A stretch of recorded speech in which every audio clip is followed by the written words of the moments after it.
Guess? You don't want how much a Cheesehead and the Packers team store costs. You don't. You know why? Because we're going to give you something, Green Bay Packers, and it's absolutely free. Free, I tell you. It doesn't cost you a cent. And that is, we bring to you, after a season or after the summer off, a man who carries the G proudly. None other than Mr. Aaron Nagler of Cheesehead TV. Next. Welcome back, back. Gentlemen, what is happening on this fine Tuesday afternoon? KB wouldn't even venture a guess, but the original Cheesehead available at the Packers Pro Shop and PackersProShop.com is $24.99. And you know what it used to be? It was like $60. So thank goodness the Packers bought that company, because my daughter has been bugging the hell out of me to get her a Cheesehead, and now I can do so affordably.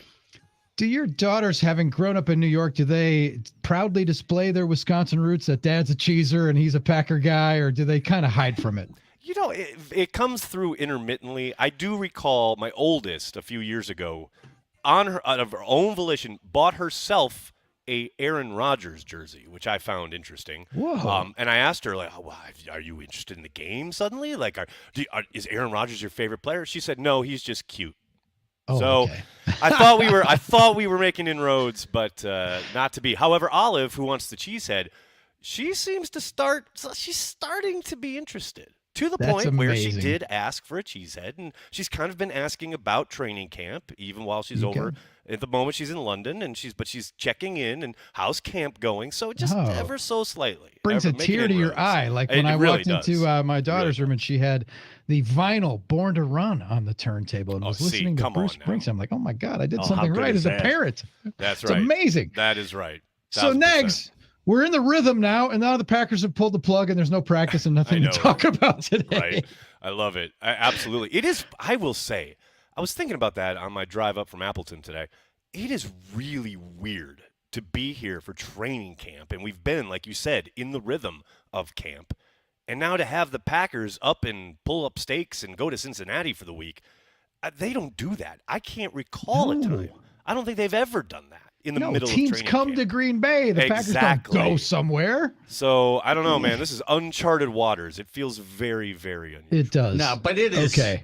It is fantastic. And let me ask you this, Nags. Are you chomping at the bit to see the first episode of Hard Knocks, if only to see the drama that has followed Aaron Rodgers to New York and seems to have left the 54115 and surrounding zip codes? I don't know, man. I wouldn't say I'm chomping at the bit. I will definitely be tuning in out of curiosity more than anything else. But I will say, given that the Jets are producing their own kind of behind-the-scenes program for their digital side, right?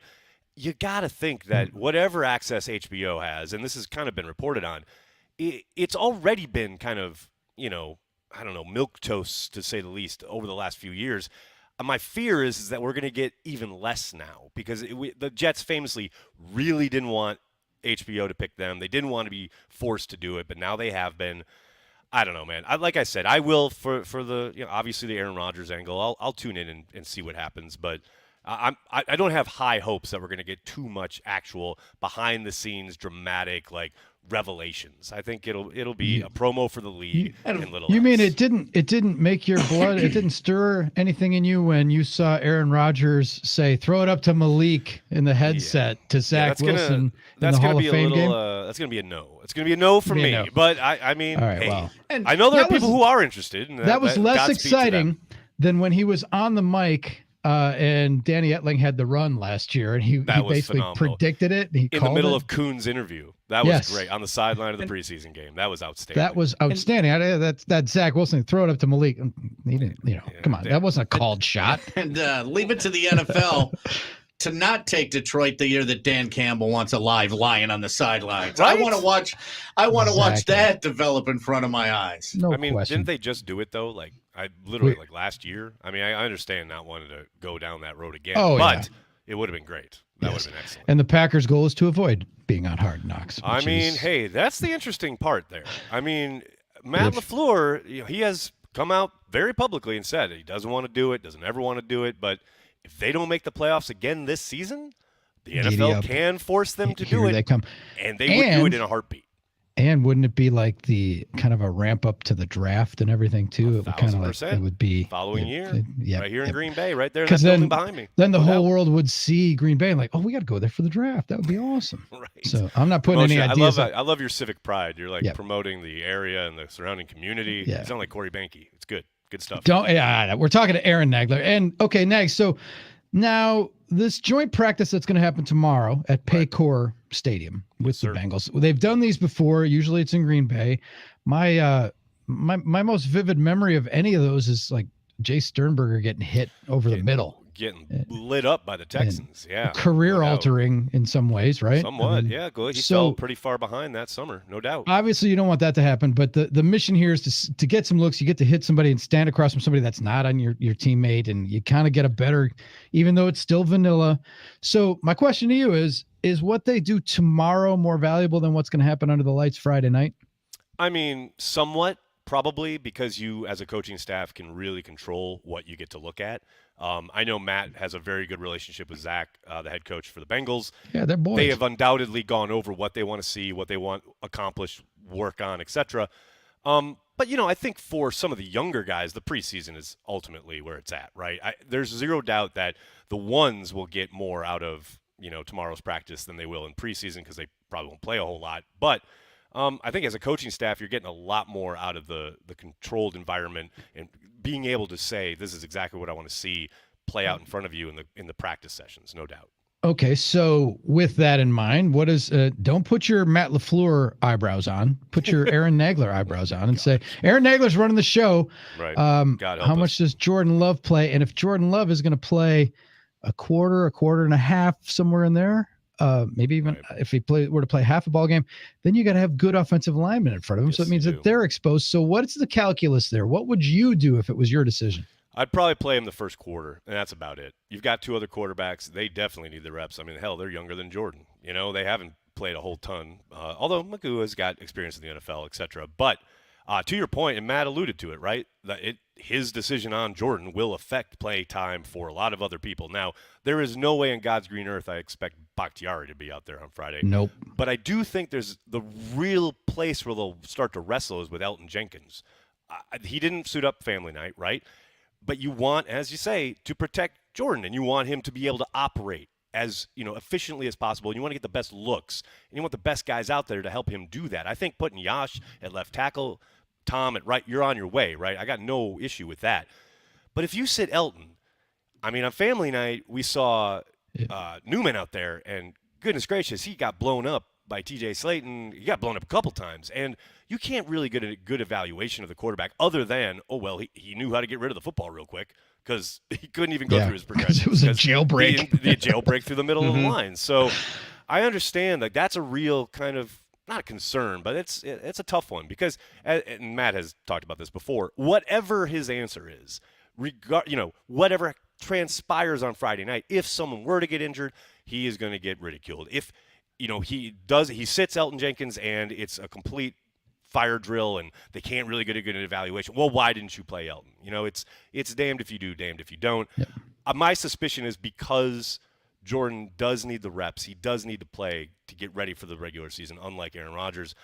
I suspect we'll see Elton out there, and we'll see as close to an approximation of the starting offensive line as possible. Well, based on the way that they've performed the last couple of years under Matt, like what is it? The pretty meager offensive output in week one. Yes. Yep. Yeah, and maybe that'll be a change. But then none of the receivers are at the level where they can just. They all got to play. In my eyes, again, who knows what Matt and the guys are thinking, but for me, they all got to play. They all got to play. The tight ends got to play. Including Dobbs, everybody should be playing. No doubt about it. Aaron Jones? No. No way. No way. Don't suit up. That's the funny part. I'll be surprised if we see Jones or Dylan out there. I'll bet you it'll be Patrick Taylor and company. That's kind of what I thought. So, Nags, let's talk defensive line. I just read an article that Ndamukong Suh is a free agent available.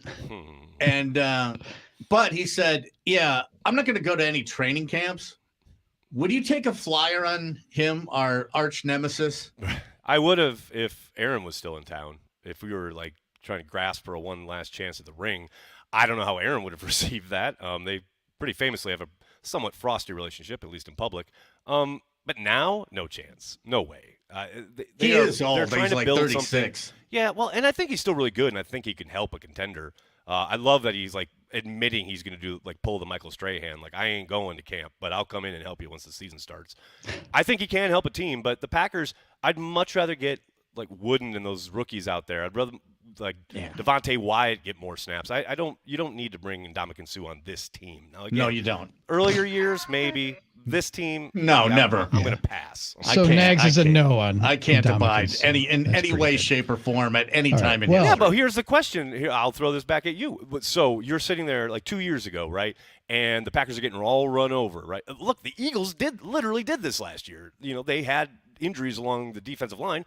They brought in Ndamukong Suh, and they got to the Super Bowl. So if I ask you, KB, this player who you clearly, I will say, dislike, comes available, and know he can help your team. Do you say no just because you dislike him?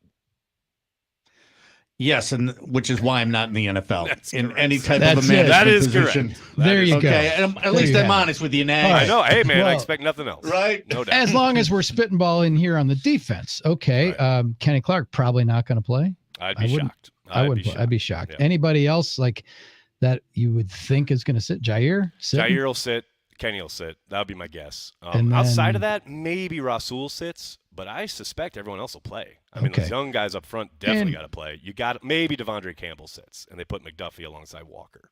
And I went in last week when we were up there. I watched the D-line, the interior D-line, because that to me is an important position group. It's going to set the table a lot. And it did look, Devontae Wyatt looks like he's made some steps. Oh, my goodness, yes. In that class of guys that you expect to take a leap from year 1 to 2 or 2 to 3, is he in the discussion for guys that could kind of pop? Oh, he's number 1 for me. I think I tweeted about this last week. I mean, there's pretty much a play or two every practice where he is just flashing in a way that he simply didn't last year, especially this early. His athleticism, his brute strength at times. He blew up a running play along the goal line in the red zone work yesterday. It was just lightning fast. There was no way for the center and guard to even try and get in front of him. That's the kind of explosiveness and disruptiveness you expect from a first-round pick, obviously, and I think we're going to see a lot more of it this year. And that's, Kenny Clark was a similar path. Like his second year, third year, boom. Like, look at this guy. And traditionally, that's kind of how defensive line works in the NFL. It's very rare that you get a guy comes in rookie year, really lights it up. Like, it takes a lot of work. It's a lot of technique stuff. And coming into your own a little bit, getting that off season under your belt in the weight room, etc. But, man, it is on display at Ray Nitschke Field this summer, I'll tell you that. And that's one guy I've been watching. They got some rookies that look like they could be good too, but they don't have to be plug and play. I'm telling you, Colby Wooden, you talk about a first step. I can see why they like this kid because he gets in quick. I mean, I don't know what, who knows how it happens as far as his development and where they play him, how much they play him, but I get what they like about him because there are a number of times, pretty much every practice, where he's slicing in and breaking up running plays and disrupting passing plays just because he's so quick off the ball. He's been impressive, no doubt. Those guys are important. We're talking with Aaron Nagler, CheeseheadTV.com. He's back with us on Tuesdays and Fridays on the Drew and KB program. We are so happy to have Nags back after a summer of rest and recreation. And no doubt. Well, never rest. There's never rest when you carry the G 24/7. You're never resting, really. Speaking of rest and relaxation, word has it that the Motel Men rocked it from Kaukauna to Grand Chute to Little Chute to Kimberly, Combined Locks, Appleton, Nina Menasha, Fond du Lac. Right. Just tore up the Fox Valley. A triumphant gig. Yeah, well, I was going to say it was one gig at the Mile of Music, but it was fun. We had a good time. We definitely had a good time. Hey, stream Motel Men on Apple Music and Spotify. Available everywhere you stream your music. Absolutely. Motel Men. That's right, baby. Speaking of streaming. Yes, sir. I don't know if I like the Packers, name, though. I gotta tell you, there's something. You'll never forget it. I'll promise you that. No, you won't. But there's some sort of a serial killer meth dealer vibe to it. I just don't know. I love it. Well, that's what we're going for. I love it. Okay, there we go. Depends on what motel pops up. Is it the Bates Motel in your mental image, or is it a nice motel? Everybody's got a different relationship to the word motel, KB. Speaking of streaming, Nags, the Packers they got some people were upset that they don't stream. I was Night. upset. Yeah, See, you know what gets me going, so that's why you want to talk about this. International fans were mad. Like, a lot of fans were mad that they couldn't stream it, and the Packers' reasoning. And I saw the Mark Murphy chat. It was a little flimsy. Like, well, flimsy. Competitive Completely advantage. Disingenuous is what with it was. A new quarterback. Like, there are scouts in the stands at this gig, and fans can film whatever they want and put it up, and it's on TV. The scheme thing is the scheme excuse is we're switching schemes is so ridiculous because of the fact they haven't streamed it in years. Yeah. This is not a new thing. So for him to cite that as the reason is absolutely preposterous. It's ridiculous. Yep. So because like someone from another market can't call and go, "Hey, could you DVR that for me?" or just VPN. The whole thing is ridiculous. Okay, but what if and if they're going to show like combine bench presses and stuff, why couldn't we watch this practice? That's gonna how about the Bengals and the NFL streaming the practice, which is open to the public as well. Here's what blows my mind is the Packers are the organization that really leans into the fan-owned narrative, right? The idea that we are the only team owned by the fans, yet they have kind of slowly and surely restricted access on the football side. Like I get they do a lot in the community. There's no doubt about it. They do more than most.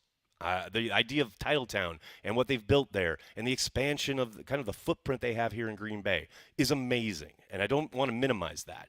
But you cannot sit here and tout how you are fan-owned. Literally after a year where you made $60 million from people buying stock from all 50 states in these United States of America, and then when you have family night practice, which literally fans from all 50 of those states want to watch, who purchased stock, and then you turn around and go, nope, can only watch it in Wisconsin. That to me is absolutely absurd and pretty damn hypocritical. Well, it is strange. I guess I see a little absurdity if you're in Oregon and want to watch a guy throw a football into a net on Saturday too. But I mean, dude, that's because they carry the G. That's what it's all about. I know. You know what I mean? And don't even get me started on international fans who really get short shrift. I want to get you started, Nags. Wait. You're the segue king today because you said streaming. That got me onto that. And then you just said carry the G. And let's talk about carry the G lager. Let's talk about the beer. Carry the G. It's a cream ale. Cream ale. Yes. Like a Boddington's? Cream ale. No, with a nitrogen much better than Boddington's. I will tell you. Better.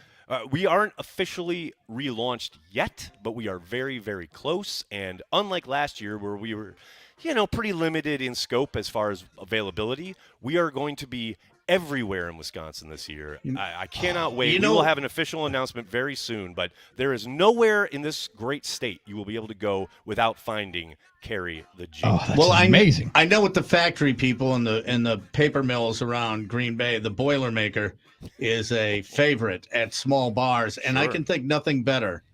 The perfect Wisconsin Boilermaker would be the Drew and KB bourbon. There you go. Cabin strength bourbon and a Carry the G lager. They see? You can't beat it. You can't beat it. That is the ultimate Boilermaker. A winning combination, just like Aaron Nagler on Drew and KB on Tuesday and Friday afternoons. Yes, sir. In the 3 o'clock hour. Great to be back, boys. Can't wait. So what are you doing these next couple of days? I mean, you're creating content always, but you're... Always, sir. Always. Do a deep dive into the tape of Family Night. No, I'm kidding. We're gonna be having I'm gonna be hanging out at Stadium View on Friday night with my good buddy Matt Ramage, who you may have seen online. He's a big time Packers influencer, I guess you'd call him. But we are gonna have a live watch party at Stadium View Friday night in Green Bay. If anyone's in the Green Bay area, come on out, have a beer. We're gonna watch the game, talk ball, talk Packers. It's gonna be a lot of fun. You made me sad about my watch party. It's going to be with Hunter and Armin and Billy Schmidt here at headquarters getting ready for Packers post-game show. Well, you're going to have a ball. What do you We'll have fun. I can't wait, but it's not going to be as fun as Stadium View with you and Matt Ramage. That's probably, sir, that's probably true. That's probably true. That's all right. It's the life we've chosen. You know what? If I get buzzed up enough, I may call into the post-game show. Oh, that'd be epic. We would love it. We'll give you the hotline number. You can bypass the line. That'd be amazing. Nags, have yourself a great afternoon. When we talk on Friday, it'll be hours before kickoff, and we'll know what's happened on the combined practices and what it's gonna look like. So it's gonna be very amazing. We're in the groove now. We're in the rhythm. Thanks for joining us, Nags. It's all happening. Thanks a lot, guys. Yep. All right. Go Pack. Aaron Talk Nagler, to you soon. Cheesehead TV.